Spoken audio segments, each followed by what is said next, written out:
Hello दोस्तों, तो आज मैं फिर से आपके लिए एक शापित जगह का एपिसोड नंबर 9 लेकर आई हूँ। तो दोस्तों तैयार हो जाइए हमारे एपिसोड को सुनने के लिए। उससे पहले हमारे चैनल को प्लीज़ सब्सक्राइब करें और लाइक करें और शेयर करें। तो अब हम बढ़ते हैं अपनी कहानी की तरफ। शुरू करते हैं एक शापित जगह का पार्ट 9। अर्जुन अपने घर जाकर ताला खोल दरवाज़ा ज़ोर से खोलकर अपना बैग फेंक कर अंदर घुस जाता है। ज़ोर से दरवाज़ा खोलने से वह खुद ब खुद बंद हो जाता है। अर्जुन के कानों में बार बार जानकी देवी की बातें गूंजने लगती हैं। वो सोचता है, क्या सच में आम्रपाली के लिए मैं बस आकर्षण मात्र हूँ? क्या उनका मन भरते वो मुझे छोड़ देंगी? लेकिन मैंने उसकी आंखों में अपने लिए बहुत प्यार देखा है। क्या वो झूठ था? नहीं, मुझे इस तरह उससे मिले बिना नहीं आना चाहिए था। मैं कल आम्रपाली को लेकर मंदिर जाऊंगा और वहाँ इस बारे में उससे साफ साफ बात करूंगा। फिर उसका जो फैसला होगा वो अपनी तकदीर समझूंगा। ये सब सोचते हुए वह उठकर रसोई में जाता है। मटके में से पानी लेकर अपने मुंह पर मारता है। उसकी सांसें सामान्य से तेज थीं। वह कुछ घंटे पानी पी भी लेता है और इसी तरह अपने कमरे में आकर बिस्तर पर बैठ जाता है। उसे आज भी आम्रपाली से हुई पहली मुलाकात और उसका चुंबन याद आता है। उसकी आंखें, उसकी खूबसूरती, दोनों एक दूसरे के इतने करीब होना। वह अनायास इतनी परेशानी में थी, मुस्कुरा उठता है। उसकी धड़कनें बढ़ जाती हैं। नहीं, आम्रपाली मेरी है, वो बस मेरी है। अर्जुन खुद में बड़बड़ाता हुआ लेट जाता है। पंखे को देखते हुए वह आम्रपाली के ख्यालों में खो जाता है।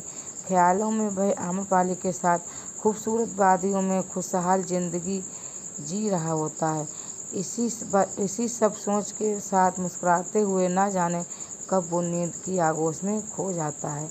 अगली सुबह अर्जुन, बेटा, मैं आज मालिक को लेकर बाजू वाले गांव की पंचायत में जा रहा हूँ। राम सिंह ने उसे उठाते हुए कहा। बाबूजी, आप आए कब? मुझे उठाया नहीं? अर्जुन ने कहा।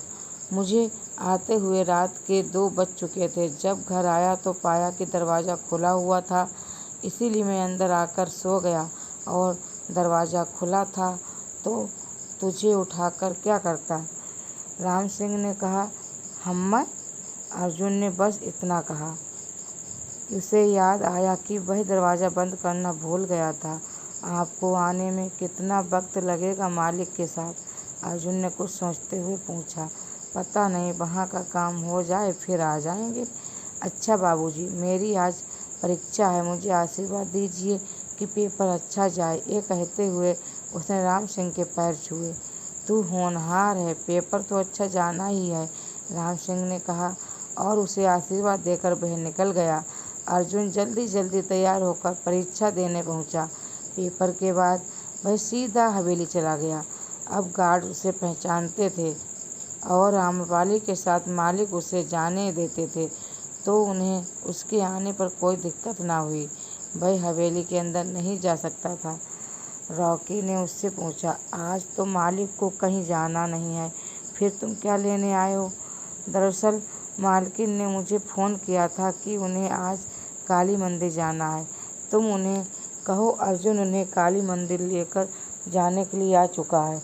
अर्जुन ने कहानी बना ली, लेकिन उसका दिल इस बात से घबरा रहा था कि यदि आम्रपाली ने इस बात से इनकार कर दिया तब क्या होगा। मालकिन, अर्जुन आया है आपको काली मंदिर ले जाने के लिए, एक गार्ड ने फ़ोन पर आम्रपाली से कहा। अच्छा, उसे कहो इंतज़ार करे, हम आते हैं, आम्रपाली ने कहा। आम्रपाली सोच में थी कि कल जानकी देवी ने कहा था कि उसे अपनी जान प्यारी है और वो चला गया, तो फिर वो आया कैसे? जानकी माँ ने हमें झूठ क्यों कहा? अच्छा हुआ आज फ़ोन हमने उठाया, नहीं तो जानकी माँ हमें बात ना करने देती। आम्रपाली अपनी सोच में डूबी थी, तभी जानकी देवी आईं। आम्रपाली तैयार होने लगी। आप कहाँ जा रही हैं गुड़िया? जानकी ने सवाल किया। काली मंदिर, आम्रपाली ने सटीक सा जवाब दिया। किसके साथ? जानकी देवी ने फिर सवाल दागा। अर्जुन आम्रपाली ने कहा। लेकिन गुड़िया जानकी देवी अपनी बात पूरी करती उससे पहले अपना दुपट्टा सेट करते हुए आम्रपाली ने उन्हें कहा, जानकी माँ, भरोसा रखिए, हम कुछ गलत नहीं करेंगे, हमें जाने दीजिए। ठीक है। जानकी देवी को इस समय उसे कुछ कहना सही नहीं लगा, लेकिन उनकी चिंता उनके चेहरे पर दिखाई दे रही थी। आम्रपाली जानकी देवी के चेहरे पर चिंता की लकीरें देखने के बाद अपने कमरे से बाहर निकल जाती है। वह तेज कदमों से चलती हुई अर्जुन के पास पहुंचती हैं। रॉकी आकर आम्रपाली से पूछता है, मालकिन, आप कौन सी गाड़ी में चलेंगी? आम्रपाली अपनी आंखें चौड़ी करते हुए रॉकी को देखती है। हम अकेले जाएंगे अर्जुन के साथ काली मंदिर, कोई बहुत दूर नहीं है, आम्रपाली ने कहा। लेकिन मालिक को पता चला तो हमारी नौकरी चली जाएगी। आप क्यों हमेशा हमारे पेट पर लात मारने पर तुली रहती हैं? काली मंदिर गांव से कुछ दूरी पर है, वहाँ रिस्क है, अकेले अर्जुन आपकी रक्षा नहीं कर पाएगा, रॉकी ने कहा। आप हमसे जुबान लड़ाएंगे? आम्रपाली ने गुस्से से कहा। मालकिन, आप ऐसे जिद करेंगी तो मुझे मालिक को बताना पड़ेगा कि आप अकेली अर्जुन के साथ जाना चाहती हैं, रिजवी ने कहा। रॉकी और रिजवी गार्ड्स को कंट्रोल करते थे और सारी सुरक्षा की जिम्मेदारी खासकर इन दो लोगों के हाथ थी। पूरा सिक्योरिटी सिस्टम वहीं दो लोगों के हाथ में था। आप लोग हमारे साथ चलिए, अर्जुन ने बात बिगड़ती हुई देखकर कहा। लेकिन अर्जुन आम्रपाली की बात पूरी हो उससे पहले अर्जुन ने कहा, मालकिन, आप चिंता ना कीजिए, इन लोगों को आने दीजिए, ये वहाँ तक हमारे साथ चलेंगे और फिर पहरा देंगे, हम मंदिर दर्शन कर लेंगे। ठीक कहा ना? अर्जुन ने रॉकी से पूछा। हाँ, ठीक कहा, रॉकी ने कहा। आम्रपाली अकेले जाए उससे बेहतर है उससे कुछ दूरी पर रहा जाए। ये सोचते हुए रॉकी ने हाँ कह दी। लेकिन हमें आज कार में नहीं, बाइक पर जाना है, आम्रपाली ने कहा। मालकिन, आप समझ क्यों नहीं रही हो? शिवम आपको हमेशा नुकसान पहुंचाने की बात में रहता है, हम ये रिस्क नहीं ले सकते, आप दोनों हमारे साथ आइए, रिजवी ने कहा। रिजवी थार लेकर आया। रॉकी रिजवी के साथ आगे और अर्जुन आम्रपाली पीछे बैठ गए। एक गार्ड से कहो पीछे बुलेट लेकर आए, आम्रपाली ने हुक्म दिया। भूरा, रॉकी ने आवाज़ दी। जी रॉकी सर। भूरा वहाँ आ गया। गुड्डू और संजय को बुलेट लेकर हमारे पीछे आने को कहो, जल्दी, रॉकी ने कहा। दो लोग क्यों? आम्रपाली और खिंच गई। क्या फर्क पड़ता है मालकिन, ये लोग रहेंगे तो बाहर ही ना, अर्जुन ने उसे शांत करने के लिए कहा। क्या आम्रपाली और अर्जुन होंगे फिर से साथ?